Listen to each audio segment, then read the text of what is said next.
अनंत दया कृपा प्रभु की हम सब पर है। सुरक्षित भी हैं, सांसें चल रही हैं, जीवन आगे बढ़ रहा है। संसार में हैं, देह धरे का दंड ये सब को वो को होए। ज्ञानी भुगते हंस हंस कर, मूर्ख भुगते रोए। कर्म के आधार पर मनुष्य को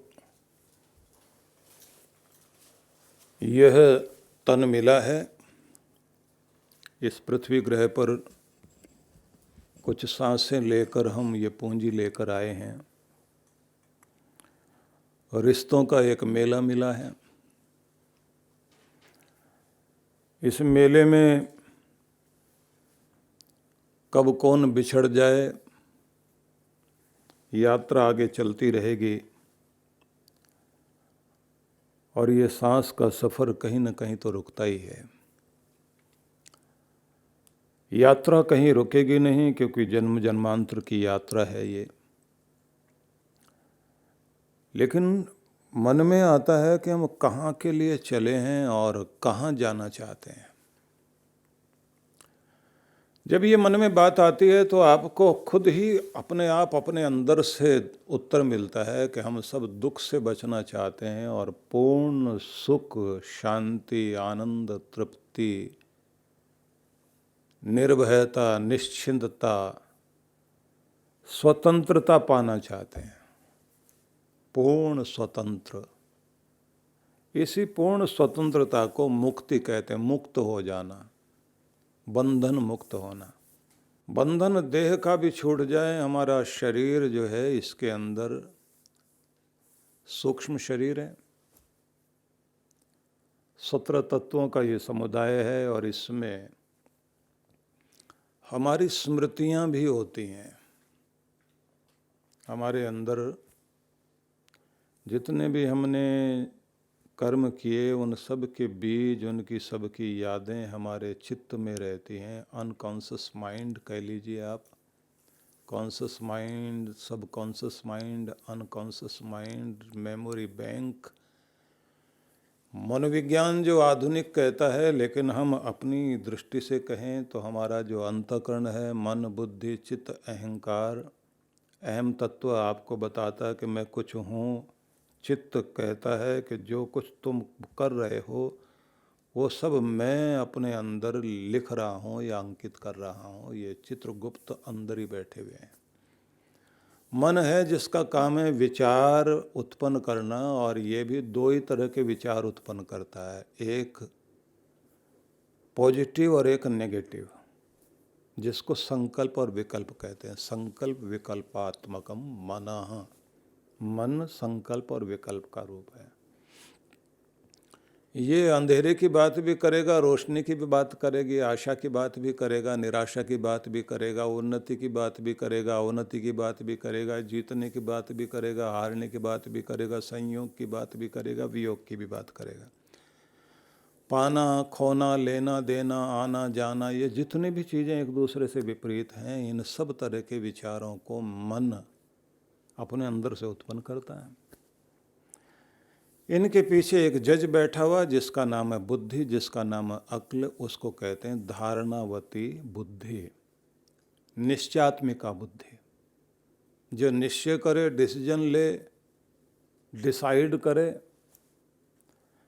और किसी एक निश्चय पर जाकर पहुंच जाए, धारणा बनाए कि ऐसा हो सकता है। और जैसे ये निश्चय कर लेती है तो उसी के बाद अहम तत्व को एक्शन में जाने के लिए इंद्रियों को संदेश जाए, तो उससे पहले चित्त भूमि से, चित्रगुप्त से ये पूछा जाता है कि रिकॉर्ड देखकर बताओ, जो अब हम लोगों ने निर्णय लिया है ये ठीक है, ऐसा पहले भी किया था हमने, तो क्या लाभ हुआ, क्या हानि हुई। अंदर से उत्तर आ जाता है, हाँ पहले भी हमने ऐसा किया था, फ़ायदा हुआ था, चलो करते हैं। इस तरह से आप एक्शन में आते हैं। मज़े की बात यह है कि जो भी आप करते हैं उस सब के बीज आपके अंदर अंकित रहते हैं, और जैसे देह छूटती है तो ये शरीर बाहर का खोल पड़ा रह जाता है और इस हंस के साथ, आत्मा के साथ में सूक्ष्म शरीर और कारण शरीर, ये दोनों अंदर से निकल कर चले जाते हैं। फिर उसी के अनुसार हमारा अगला जन्म होता है, और जब तक सूक्ष्म शरीर से छुटकारा नहीं होता तब तक उत्पन्न होना पड़ता है। तो इसको ऐसे बोलते हैं, हमारे महान पुरुषों ने इसके लिए और संत पुरुषों ने बहुत तरह की बातें जो कही, उसका सार सुन लीजिए आप। वो कहते हैं कि जैसे धान का चावल निकलता ना, जिस धान वाले बीज में से, तो चावल निकलता धान से, और धान जो है, धान ही उत्पन्न होता है। तो धान का जो छिलका है, अगर वो हटा दिया जाए और अंदर जो चावल है उसको बो दीजिए आप, तो उगेगा ही नहीं।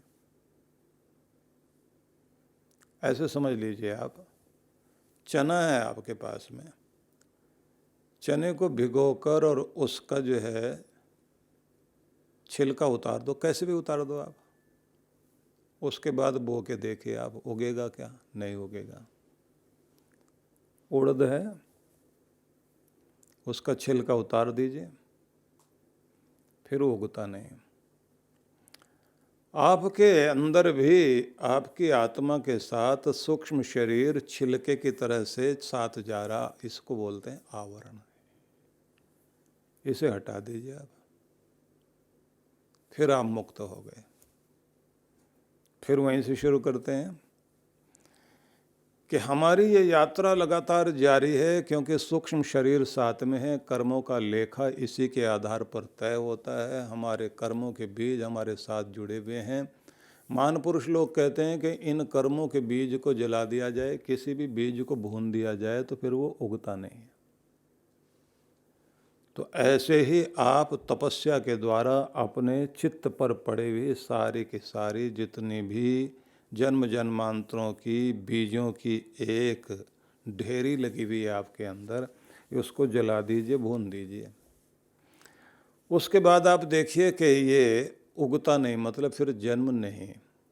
तो फिर क्या होता है?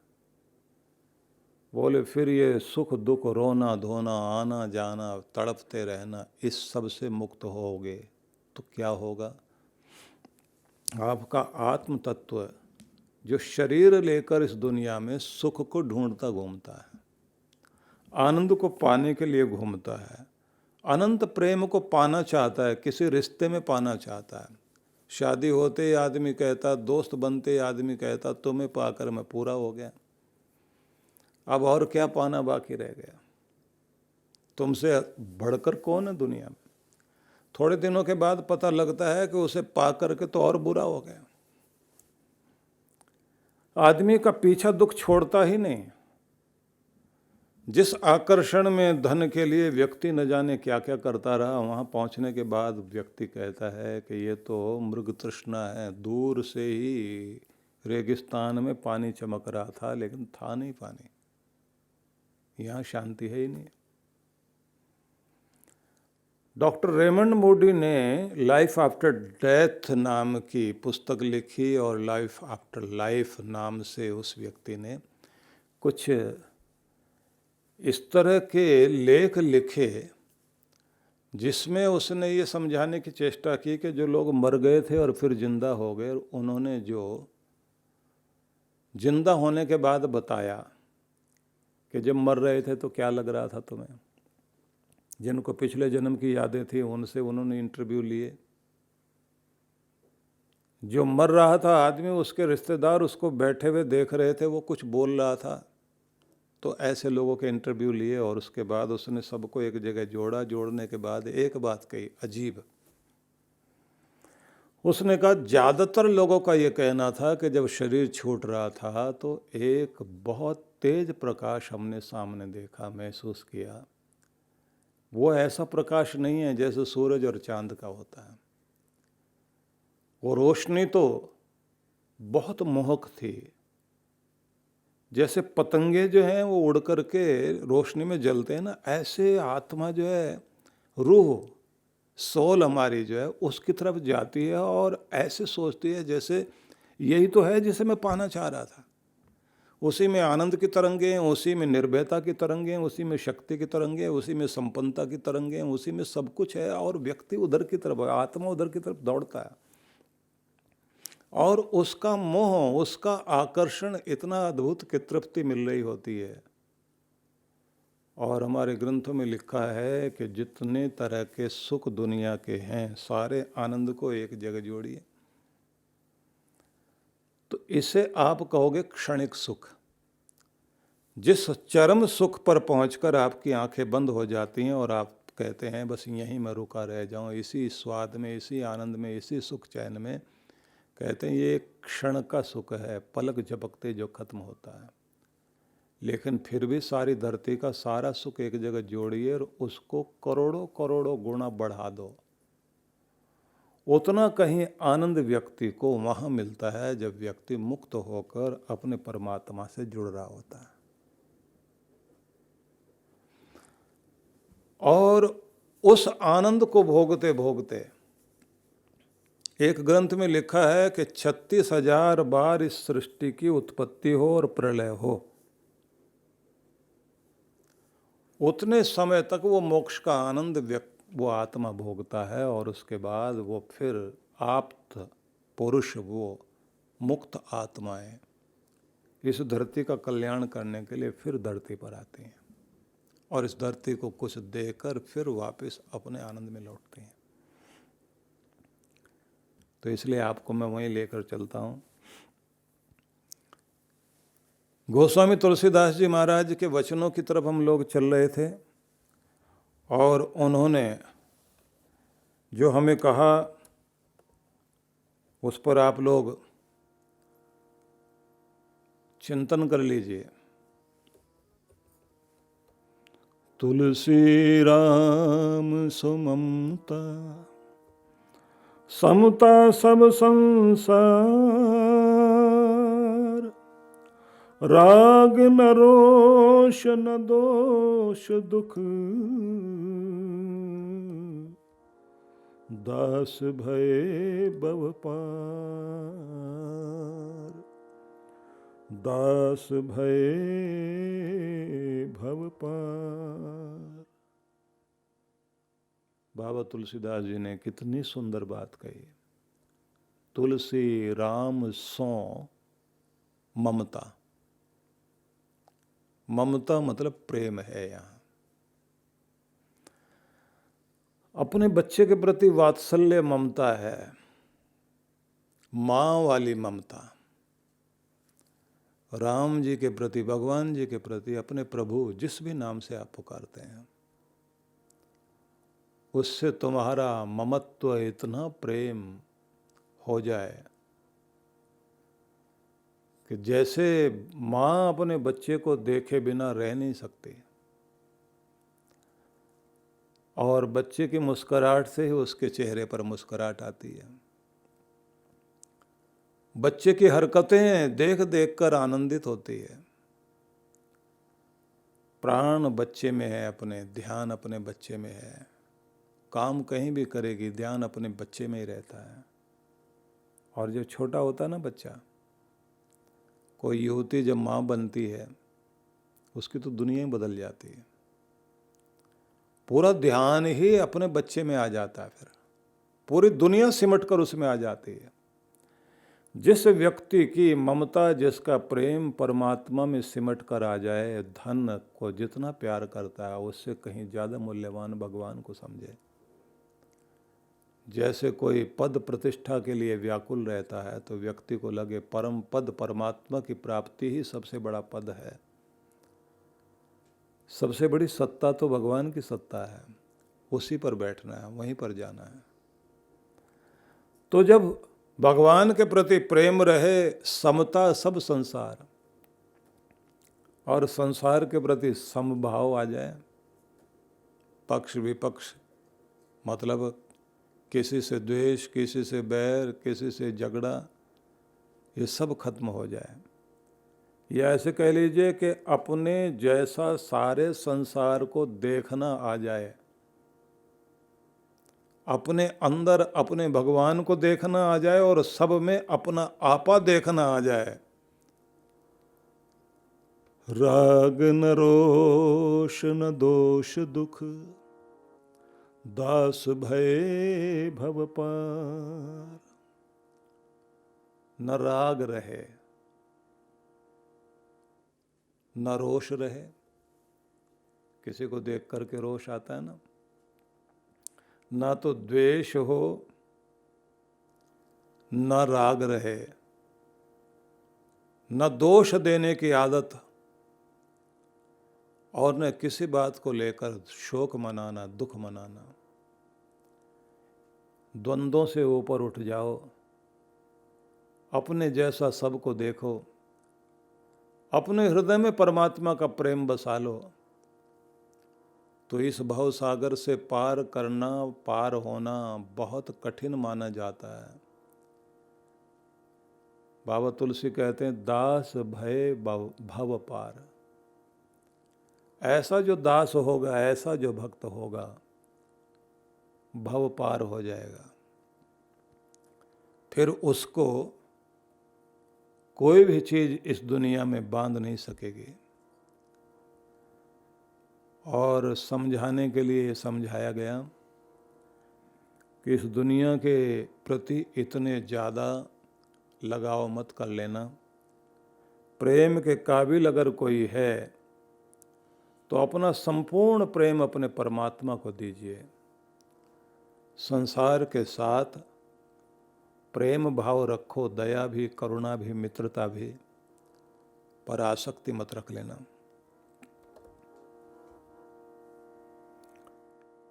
नीति का वचन कहा उन्होंने, दीर्घ रोगी दरिद्री, कटु वचलो लुप लोग, तुलसी प्राण समान तबु, होत निरादर जो। दुनिया की रीति देखो, लंबी बीमारी हो जाए, प्राण प्यारा आदमी भी हो, उसका आदर चला जाता है। न तो ये ठीक होता, न ये खाट छोड़ता, न उठता। मुसीबत हो गया ये तो। व्यवहार बदल जाता है लोगों का।